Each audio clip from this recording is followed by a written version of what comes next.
35절에서 43절까지입니다. 제가 한 절 여러분이 한 절 교독하겠습니다. 아직 예수께서 말씀하실 때 당장의 집에서 사람들이 와서 그 당장에게 이르되 당신의 딸이 죽었나이다. 어찌하여 선생을 더 괴롭게 하나이까.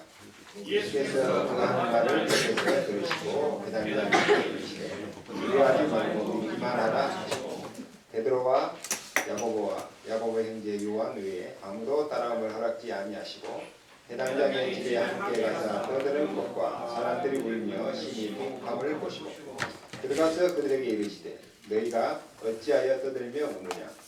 이 아이가 죽은 것이 아니라 잔다 하시니 그들이 부르더라. 예수께서 그들을 다 부르신 후에 아이와 부모와 또 자기와 함께 한 자들을 데리시고 아이 있는 곳에 들어가서 그 아이의 손을 잡고 이르시되 달리다 쿵 하시니 번역하면 곧 내가 내게 말하노니 소녀야 일어나라 하시니라. 소녀가 곧 일어나서 걸으니 나이가 12살이라. 사람들이 곧 크게 놀라고 놀라고 예수께서 이 일을 아무도 알지 못하게 하라고 그들을만 경계하시고 이에 소녀에게 올 것을 주라 하시니라. 아멘. 어떤 사람이 생각을 좀 달리 해본 겁니다. 사람들이 자꾸 배가 아프다 하다가 죽어가니까 도대체 이게 무슨 병일까? 그런 생각을 하게 됐습니다. 그리고 겉에 아무 이상이 없는데 사람이 아프고 죽어간다. 그럼 속에 문제가 있는 거 아니냐. 이렇게 생각을 해서 그러면 배를 한번 갈라보면 어떨까? 그래서 배를 찢어서라도 아픈 부분을 해결하면 살아날 것이 아닌가 이런 생각을 하게 됐어요. 그 사람이 메이어라고 하는 의사인데요. 이 말을 하니까 다른 의사들이 안 믿는 거예요. 아니 배를 가르면 피가 막 철철 넘쳐서 죽을 것인데 어떻게 배를 가르냐. 그런데 이 메이어는 자기 딸을 실험 대상으로 삼았습니다. 그래서 딸의 배를 갈랐어요. 딸을 갈라고 맹장을 떼어냈습니다. 근데 딸이 안 죽고 살았어요. 그래서 이게 전 세계 외과 수술의 첫 시도입니다. 그러니까 의학계 혁명이 일어난 거죠. 이제 그때부터는 이제 약 먹는 것이 대수였는데 그때부터 수술을 하기 시작하겠습니다. 이 한 사람이 가지고 있는 믿음이 아주 중요합니다. 어떻게 보면 믿음이라고 하는 것이 비과학적이고 허황될 수도 있어요. 그런데 믿음에는 반드시 역사가 따릅니다. 요셉의 말을 들으니까 형들이 참으로 황당한 거예요. 아니 조그마한 것이 까불어도 보통 까불어야지. 형들이 자기를 향해서 절을 한다. 그러니까 비웃었죠. 핍박을 했습니다. 그런데 기도하던 아버지 야곱은 이 말을 마음에 두었다고 했어요. 이스라엘 민족을 향해서 걸어서 가나안까지 나갈 것이다. 그러니까 아무도 안 믿는 거예요. 그러니까 모세를 비웃었죠. 그런데 결국은 뭐예요? 이스라엘 백성이 걸어서 가나안까지 갔습니다. 아니 조그만 소년이 전쟁대에 와가지고 3m가 넘는 장군을 쓰러뜨리겠다고 하니까 다 웃은 거예요. 아니 조그만한 게 이거 얘가 지금 놀이터인지 아냐 이런 식으로 나온 거예요. 그런데 이게 다윗의 믿음입니다. 다윗은 골리앗을 넘어뜨릴 믿음이 있는 거예요. 그래서 결국은 어떻게 됐습니까?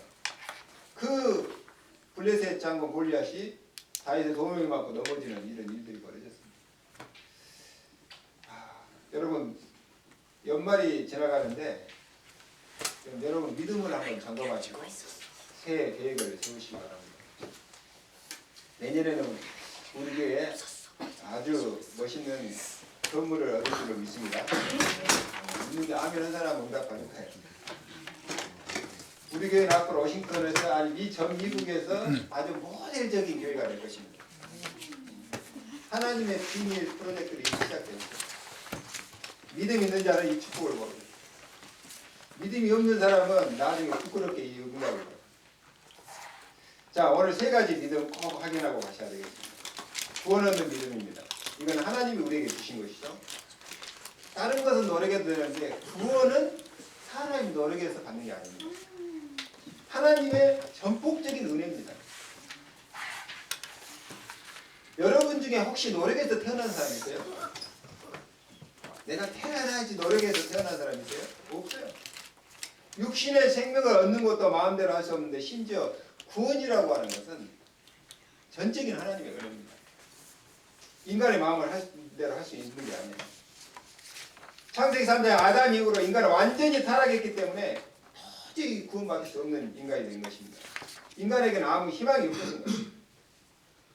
하나님 인간을 저주 가운데서 건지시려고 우리가 가진 것 중에서 구원받기 합당한 것은 한 개도 없습니다. 하나님이 그래서 무조건적으로 우리에게 은혜를 주신 거예요. 무조건적으로 우리를 선택하시는 거예요. 말하자면 돈을 내라 뭘 하라 그게 아니고 하나님께서 딱 찜해서 무조건 선택한 겁니다. 구원 주시기로 작정하십니다. 그리고 하나님이 무조건적으로 구원을 주시지만은 아무나 다 주는 건 아니에요. 그 중에 하나님이 선택한 사람이 있다니까. 그리고 그 선택한 사람은 그 시간표가 되면 하나님의 은혜를 막을 수도 없고 거부할 수도 없어요. 받게 되어 있습니다. 그리고 구원받은 하나님의 백성은 절대 망하지 않습니다. 왜 그래요? 하나님 딱 붙들고 있어요. 하나님 자녀. 여러분 같으면 여러분 자녀가 망하는 그 꼴을 보겠습니까? 똑같은 거예요. 그래서 에베소 2장 8절에 보니까 너희가 그 은혜를 인하여 믿음으로 말미암아 구원을 얻었다. 이렇게 되어 있습니다. 아니 믿음으로 구원받지 않습니까? 아닙니다. 구원은 하나님의 100% 은혜입니다. 구원받는 수단이 믿음이지 믿기 때문에 구원받는 게 아니야. 믿기 이전에 뭐가 있는 거예요? 하나님의 은혜. 아니 우리가 구원받을 만한 요소가 한 개도 없다니까요. 근데 하나님께서 무조건적인 은혜를 베풀어 가지고 우리를 택하신 거예요. 이게 보통 축복이 아니죠. 자, 우리가 이 사실을 정말 믿을 때 영적인 역사가 일어나기 시작합니다. 성경 66권의 핵이 뭐냐? 구원받아라. 멸망받지 말고 구원받아라. 왜 그렇게 고통스럽고 저주받으며 사냐? 하나님의 축복 누리면서 살아라. 그 얘기입니다. 자, 인간이 왜 고통받고 살게 되었는지 그걸 알리는 게 창세기입니다. 그런데 이 하나님이 우리에게 알려주신 이 비밀을 놓치고 불신앙하니까 뭐예요? 고통을 받게 됐어요. 노예 생활하게 된 거예요. 그것이 출애굽기, 레위기, 민수기, 신명기 내용입니다. 그리고 이 구원의 언약을 붙잡고 가나안에 들어가서 영적인 싸움에 승리해라. 이게 여호수아 사사기의 루트입니다. 이스라엘 백성이 주변에 자꾸 왕들이 와서 괴롭히니까 우리나라도 왕을 세우자 해가지고 왕을 세웠어요. 그리고 선지자 제사장이 세워졌습니다. 그래서 하나님을 바로 믿도록 왕, 선지자, 제사장을 세웠는데 그걸로 해결이 안 된단 말이죠. 그게 역사서입니다. 그래서 인간 선지자, 인간과 인간 제사장으로는 안 되는구나. 그래서 하나님께서 누구를 보내겠다? 메시아를 보내겠다. 메시아를 기다린다. 그게 구약의 결론입니다. 구약에 많은 책이 있고 복잡한 내용이 있지만 메시아 기다려라 그 말이에요. 그래서 그 메시아가 성경의 약속대로 이 땅에 오셨다. 그게 사복음서입니다. 그리고 그 예수를 믿으면 어떤 응답과 증거가 오냐? 그게 사도행전과 서신서입니다. 그러면 정말로 하나님 자녀가 우리가 꼭 돼야 되냐? 예수 안 믿으면 안 되냐? 굳이 예배하고 전도하며 살 필요가 있냐? 거기에 대한 해답이 요한계시록. 이게 성경 66권의 내용입니다. 그래서 여러분 성경 이렇게 이해하면 틀림없습니다. 우리가 교회사를 쭉 볼 때요. 큰 논쟁거리가 하나 있어요. 그건 뭐냐? 믿음으로 구원받는다? 아니다. 행위로도 행함도 해야 된다. 이렇게 이 두 싸움이에요. 지금도 이 교단들을 보면요. 이 두 종류로 나눠집니다. 이게 어느 쪽에 무게중심을 두냐 따라서. 바리새인들 행함을 찾고 주장합니다. 그러나 초대교회에서 믿음으로 구원받는다가 승리했어요. 또 중세교회가 행함을 주장해요. 심지어는 어디까지 왔어요? 면죄부를 사면 구원받는다. 여기까지 왔어요. 완전 타락해버린 거죠. 그때 루터가 칼빈이 들고 일어난 거예요. 오직 의인은 믿음으로 말며 산다. 그래서 개혁을 한 거죠. 자, 성경적으로 이 말이 맞는데 천주교에서는 이 말이 이해 안 된단 말이에요. 오랫동안 행함을 강조해가지고. 그래서 루터를 이단으로 찍었습니다. 지금도 은밀하게 이 싸움은 계속되고 있어요. 이 교단 색깔별로 뭐 강조점이 다르단 말이에요. 하나님 은혜를 강조한 쪽이 있고 어떤 쪽으로는 행함을 강조한 쪽이 있고. 자, 예수 잘 안 믿으면서 교회 잘 다니는 사람 보면요, 은근하게 행함을 주장하는 사람이 많아요. 그리고 예수 이야기보다 뭔가 삶의 행함을 자꾸 이야기하는 게 더 편합니다. 뭐냐면 이해가 잘 되니까, 현실적인 문제고. 틀린 건 아니죠. 그런데 자꾸 행함을 강조해야 되면은 예수를 믿는 믿음 쪽에서 자꾸 멀어집니다. 우리 삶이. 오늘도 그래요. 그래서 우리가 오직 예수를 들고 나온 것입니다. 이 말이 이해 안 되면요, 여러분 어느 중요한 시점에 이해되는 날이 꼭 올 겁니다. 그런데 그때는 이제 이미 여러분들이 많은 어려움과 고통을 당하고 영적 문제에 시달리고 대가를 치러야 돼요. 우리가 구원 얻는 믿음은 우리가 만든 것이 아니라 하나님이 주시는 것입니다. 하나님의 선물입니다. 노력해서 되는 게 아니라 그 말입니다. 오직 의인은 믿음으로 말미암아 살리라. 이 말이 이해돼야 됩니다. 그래야 신앙생활이 제대로 되는 거예요. 이 말이 이해 안 된 사람들은 조금 이제 좀 착한 일 한 것 같고 막 괜히 교만해지고 또 다른 사람 행동 보고 자꾸 판단하고 이렇게 돼요. 우리는 다 벌레같이 정말 완전히 망하는 겁니다. 하나님의 은총이 아니고는 회복 불가능한 존재랍니다. 그래서 하나님의 은혜입니다. 그런데 성경에는 무엇도 강조해요? 행함도, 삶도 강조하고 있어요. 무슨 삶입니까? 하나님의 계획이 맞냐? 이 믿음입니다. 이걸 믿는 믿음. 자, 내가 하나님 자녀가 받고 하나님이 살아계신 것이 확실하다면 하나님의 계획이 뭐냐? 이걸 봐야 돼요. 하나님의 계획이 뭐냐? 이 사실을 내가 믿는 것입니다. 이걸 믿을 때 역사가 일어나는 것입니다. 예를 들어 볼까요? 하나님께서 이스라엘 백성에게 가나안 땅을 주시겠다고 약속했어요. 이게 하나님의 계획입니다. 그런데 딱 홍해가 가로막고 있네요. 그러면 어떻게 해야 됩니까? 그럴 때는 뭐예요? 죽어도 물속으로 들어가는 것입니다. 왜? 하나님의 계획이 맞기 때문에. 뭔 말인지 이해됩니까? 이걸 믿는 것입니다. 요단강도 마찬가지예요. 자, 저 요단 가나안 땅을 너에게 주겠다. 그러니까 요단강이 딱 범람하고 가로막고 있어요. 그때 어떻게 됩니까? 제사장 발이 강물에 담길 때 강이 갈라진 거예요. 이 믿음을 말하는 거예요. 아니, 싸워야 전쟁을 해야 되는데 여리고성을 돌라고 그러는 거예요. 위에서는 창, 칼, 돌멩이 들고 내려다보고 있는데 성 뒤를 돌라고 하는 것입니다. 이해가 안 되는 것이죠. 무슨 믿음이 이런 게 있습니까? 그런데 돌았어요. 하나님 말씀한 대로 7바퀴 돌고 소리를 지르니까 성이 무너졌어요. 자, 무슨 얘기냐? 우리가 어떤 행동을 할 때 기준이 뭐냐? 그겁니다. 하나님의 계획이 맞으면 생명 걸고 우리는 하는 것입니다. 하나님의 뜻이면은 우리는 가는 것입니다. 내가 행동의 기준이 뭐냐? 하나님의 계획이냐 아니냐 이겁니다. 여러분이 그 생각이 빨리 바꿔야 돼요. 하나님의 계획이 맞으면 하나님은 반드시 그 계획을 이루신다고 말입니다. 자, 우리가요, 많은 사람이 착각해요. 내가 믿었기 때문에 응답이 왔다, 구원을 받았다, 이렇게 착각하는 사람이 많이 있어요. 믿음 이전에 하나님의 은혜라니까요. 분명한 사실입니다. 하나님 우리 주신 선물입니다. 억만 죄 가운데 죽어야 되는 나를 하나님이 무조건적인 은혜로 살리신 것입니다. 여러분, 우리 과거를 다 끄집어내 들친다면 어떻게 되겠어요? 구원 받겠어요? 여러분은 어쩔지 몰라요. 저는 자신 없어요.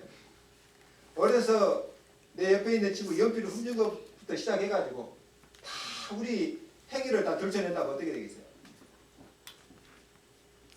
구원 못 받습니다. 그래서 구원은 하나님의 전폭적인 은혜입니다. 하나님의 사랑입니다.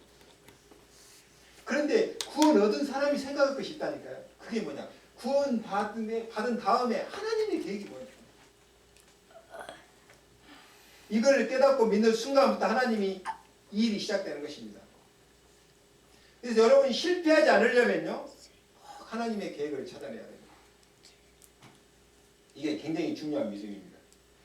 간단히 얘기해서 예수 그리스도께서 우리에게 부탁하신 계획이 뭡니까? 세계복음화입니다. 땅 끝까지 이르러 내 증인이 되라. 가서 모든 민족을 살려내라. 세계복음화의 중요한 계획입니다. 이걸 발견하는 순간 달라진다니까요. 그래서요, 영적인 문제들이 이때부터 본격적으로 해결되기 시작합니다. 자, 우리가 기도하라고 하면 무엇 때문에 기도해야 됩니까? 구원 받았는데요. 모든 저주 문제 다 해결됐는데요. 신분 권세 다 주어졌는데요. 무엇 때문에 기도해야 됩니까? 도대체 하나님의 계획이 뭐냐? 이걸 발견하는 것입니다. 지금 현재 지금 하고 있는 이 일에 도대체 하나님의 계획이 뭐냐? 자, 어떨 때는요, 내 머리로는 도저히 이해가 안 되는데 우리는 양보해야 될 때가 있어요. 어떨 때는요, 너무 답답한데 기다려야 될 때가 있어요. 어떨 때는요, 정말 하기 싫은 일도 해야 될 때가 있어요. 어떨 때는요, 내가 희생해야 될 때도 있어요. 이유가 뭡니까? 하나님의 계획. 왜 우리가 하나님의 말씀을 자세히 들어야 됩니까? 하나님의 계획 발견해요. 우리가 정말 구원받았다면 그 다음에 오는 믿음이 뭐냐? 하나님의 계획이 뭐냐 도대체? 이 믿음을 회복해야 되는 것입니다. 그래서요, 지금부터라도 아주 크고 작은 일이라도 하나님의 계획을 물을 수 있는 믿음이 돼야 돼요. 작은 일을 시작하기 전에 하나님의 계획이 뭡니까? 누구 사람을 만나러 갈 때도 하나님의 계획이 무엇입니까? 어떤 작은 문제가 발생해서 이게 하나님의 계획이 무엇입니까? 만약에 여러분 삶이 이렇게 되어지면 여러분 선택도 삶도 말도 모두 달라집니다. 하나님의 계획이 없는 사람이 경거망동해요. 하나님의 계획을 딱 갖고 있는 사람은 달라요. 말을 갖고 있지만. 여러분은 모든 저주에 세명 받았기 때문에 하나님의 계획만 발견하면 절대 실패할 수가 없다. 구원받았는데 왜 실패하냐? 하나님의 계획은 몰라. 따로 놀아 말하자면.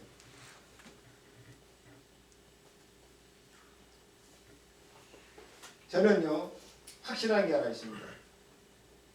제가 교회를 시작하는 이유도 거기에 있습니다. 전도할 교회. 전도 때문에.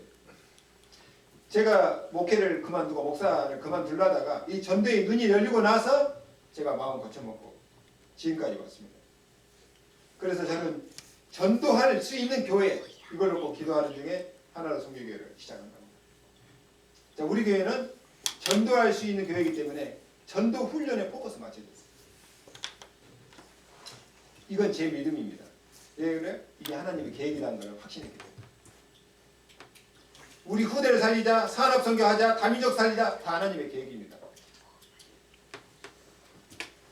여러분이 이걸 발견하는 게 굉장히 중요합니다. 내가 하나님의 자녀가 맞다면 나에 대한 계획은 뭐냐?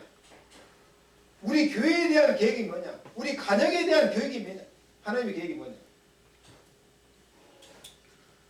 신앙생활 잘하는 비결입니다.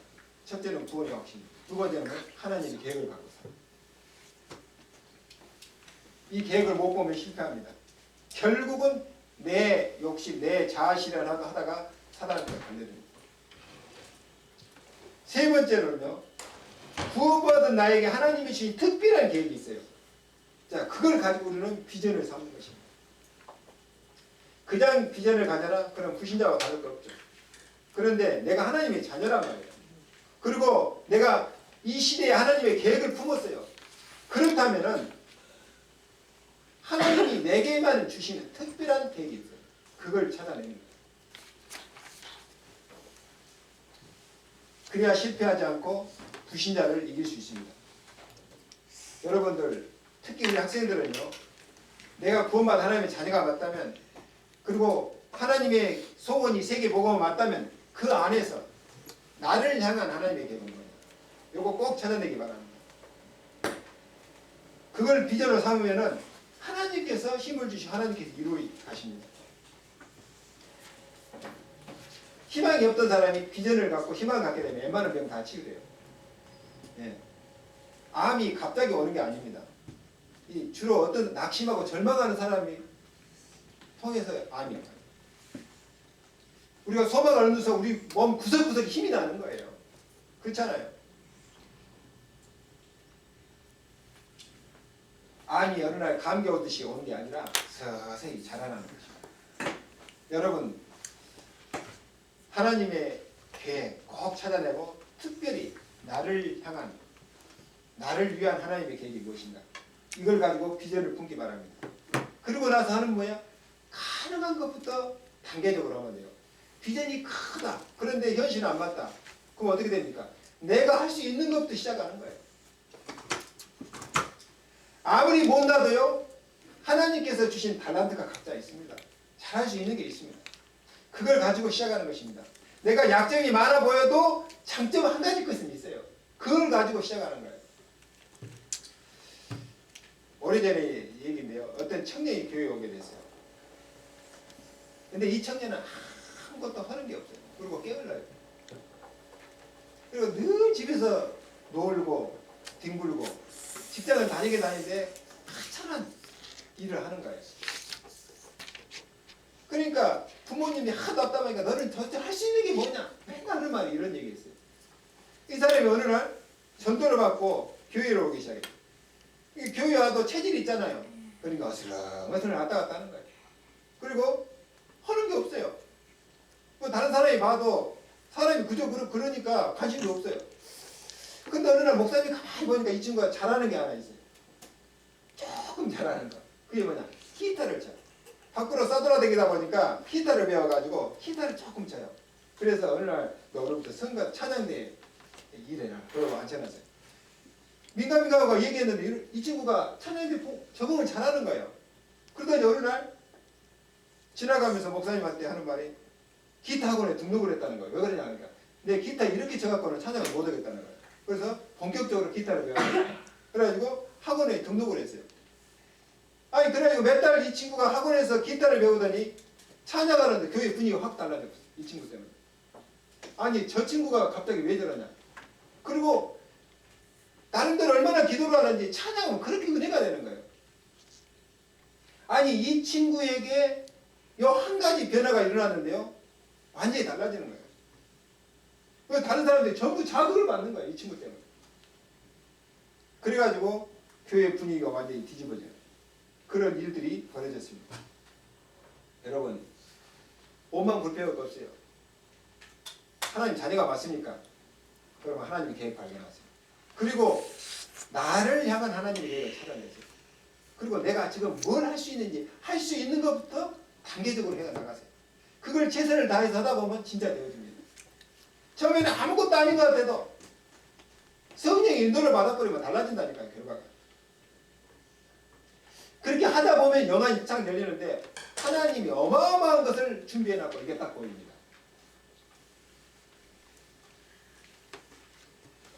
우리가 중요한 일을 해나가다 보면 중간중간에 방해가 옵니다. 그리고 위기도 올 수 있습니다. 안 하던 것을 하려니까 문제도 올 수 있어요. 여러분 당연하다고 생각해야 됩니다. 그때마다 나를 갱신하는 기회로 삼으면 됩니다. 우리가 조금만 생각 바꾸면 큰 문들이 열리는데 우리는 생각이 닫혀 있다니까요. 우리가 또 일을 하다 보면 누군가로부터 비난을 받을 수도 있어요. 근데 그 비난을 비난으로 받으면 한계에 도달해버립니다. 다른 사람이 나를 비난했을 때 그걸 나하고 다른 의견으로 받아들여야 돼요. 뭔 말인지 이해되세요? 그 비난을 비난으로 받아들이면 내가 죽어버린다니까요. 내 한계가 딱 와버려요. 근데 다른 사람의 비난을 나하고 의견이 다르구나 이렇게 받아들여야 돼요. 그리고 이 사람이 이 말하고 저 사람이 저 말하는데 그걸 다 신경 쓰면 어떻게 돼요? 진짜 곤란합니다. 어렵게 됩니다. 그래서 다 나를 도와주는 소리라고 여러분의 생각을 바꿔야 돼요. 나를 채찍질하는 소리라고 여러분 생각을 바꿔야 돼요. 그래서 언약 딱 붙들고 하나님 계획 붙들고 나가면은 우리는 우리 한계를 뛰어넘을 수 있어요. 대부분 사람들이 이걸 잘 못해요. 열심히 하다가도 옆에서 조금 다른 얘기 해버리면 풀이 푹 죽어버려요. 낙심해버려요. 그 시험 들을 거예요. 여러분, 하나님의 계획이 분명하고 하나님의 언약이 분명히 가슴에 있으면 절대 흔들릴 이유도 없고, 다른 말에 여러분 흔들릴 필요가 없어요. 그걸 좋게 받아들이세요. 아, 이런 생각도 갖고 있구나 저 사람. 이렇게 받아들여요. 그리고 빨리빨리 문제 왔을 때 나를 갱신하는 기회로 삼습니다. 그러면 여러분 그렇게 가다 보면 어느 순간 여러분 성장에 있다는 걸 알게 돼요. 그 말은 큰 응답받을 그릇으로 준비되는 것입니다. 결론입니다. 오늘 36절 한번 보겠습니다. 한번 같이 읽겠습니다. 36절. 다 내용은 다 아니까 설명을 안 하겠습니다. 36절 한 번만 읽겠습니다. 같이 시작. 예수께서 그 하는 말을 곁에서 들으시고 해당자에게 주의하지 말고 믿기만 하라 하시고. 여러분 하나님 자녀가 맞습니까? 믿기만 하면 됩니다. 그러면 아무나 믿으면 됩니까? 그 말이 아니에요. 사기꾼 믿고 쫓아가면 큰일 나는 거예요. 하나님의 계획이 맞고 하나님 말씀이 맞으면 믿기만 하면은 역사가 일어난다 그 얘기입니다.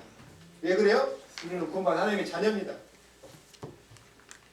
우리가 모르는 사이에 그리스도 비밀 깨닫는 순간 우리 과거, 현재, 미래 문제가 해결됐습니다. 그리고 우리는 이미 하나님 계획 속에 들어와 있습니다. 그렇다면은 하나님께서 분명히 우리 개개인에게 주실 축복을 준비해놨을 것이다. 우리 교회에 주실 응답을 준비해놨을 것이다. 이때 믿기만 하라는 거예요. 여러분이 어떤 문제를 갖고 있습니까? 믿기만 하시기 바랍니다. 언약 붙들고 도전하시기 바랍니다. 이게 하나님의 뜻입니다. 우리는 모든 저주 대방 받았기 때문에 믿기만 하면은 하나님은 그 믿음대로 역사하실 줄로 믿습니다. 두 번째는 뭡니까? 하나님의 계획이 뭐냐? 하나님 계획 꼭 발견하시기 바랍니다. 그날 하나님의 계획이 뭐냐? 이것도 발견하시기 바랍니다. 세 번째 뭡니까? 나에게만 주신 특별한 은혜가 있을 것이다. 그 언약을 딱 붙든 것입니다. 그 언약을 붙들고 희망을 갖는 것입니다. 비전을 세우는 것입니다.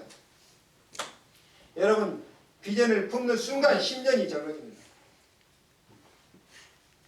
사람이 할 일이 없으면 금방 늙어요. 어떤 교장 선생님이요 팔팔하고 막 동안이라고 소문난 사람인데 딱 리타이어하고 나서 6개월 후에 보니까 노인네가 돼버렸어요. 줄이면 쭈글쭈글해. 희한하죠. 사람 할 일이 없으면 그렇게 됩니다. 근데 여러분 80세 먹은 노인이라도 90세 먹은 할머니라도 꿈이 있으면요 피어납니다. 네? 막 내 속에서 또 힘이 넘쳐나는 거예요. 그리고 우리가 올바른 하나님의 꿈과 계획이 있다면 하나님은 반드시 이루실 줄 믿습니다. 그래서 여러분 자 어차피 우리는 미국에 사는데 이제 송구역시 예배 때 나오겠지만 우리는 진짜 응답 받아야 됩니다. 여기서 살아남아야 돼요. 그리고 살려야 돼요. 그리고 사람 살릴 수 있는 후대를 남기고 가야 돼요. 그리고 우리는 도전하는 것입니다. 우리 교회가 저는 꿈을 꾼 게 있어요. 제가 신학교를 처음 시작하면서 우리 교회 내가 아는 교회는 이런 교회였으면 좋겠다고 꿈꾼 거 있는데 그게 이제 현실에 성취될 단계가 와 있어요. 하나님 꿈은 반드시 성취됩니다. 하나님 계획이 맞다면 반드시 하나님이 하십니다. 자 여러분 오늘 한 해가 다 지나갑니다. 한 해를 마무리하면서 또 새로운 시작을 꿈꾸면서 여러분 믿음 꼭 점검하기 바랍니다. 믿음, 구원받은 믿음, 하나님 계획에 대한 믿음, 하나님 나를 향한 그 비전에 대한 믿음 붙들고 여러분 꼭 새로운 응답과 축복이 있기를 주의 이름으로 축원합니다. 기도하겠습니다. 하나님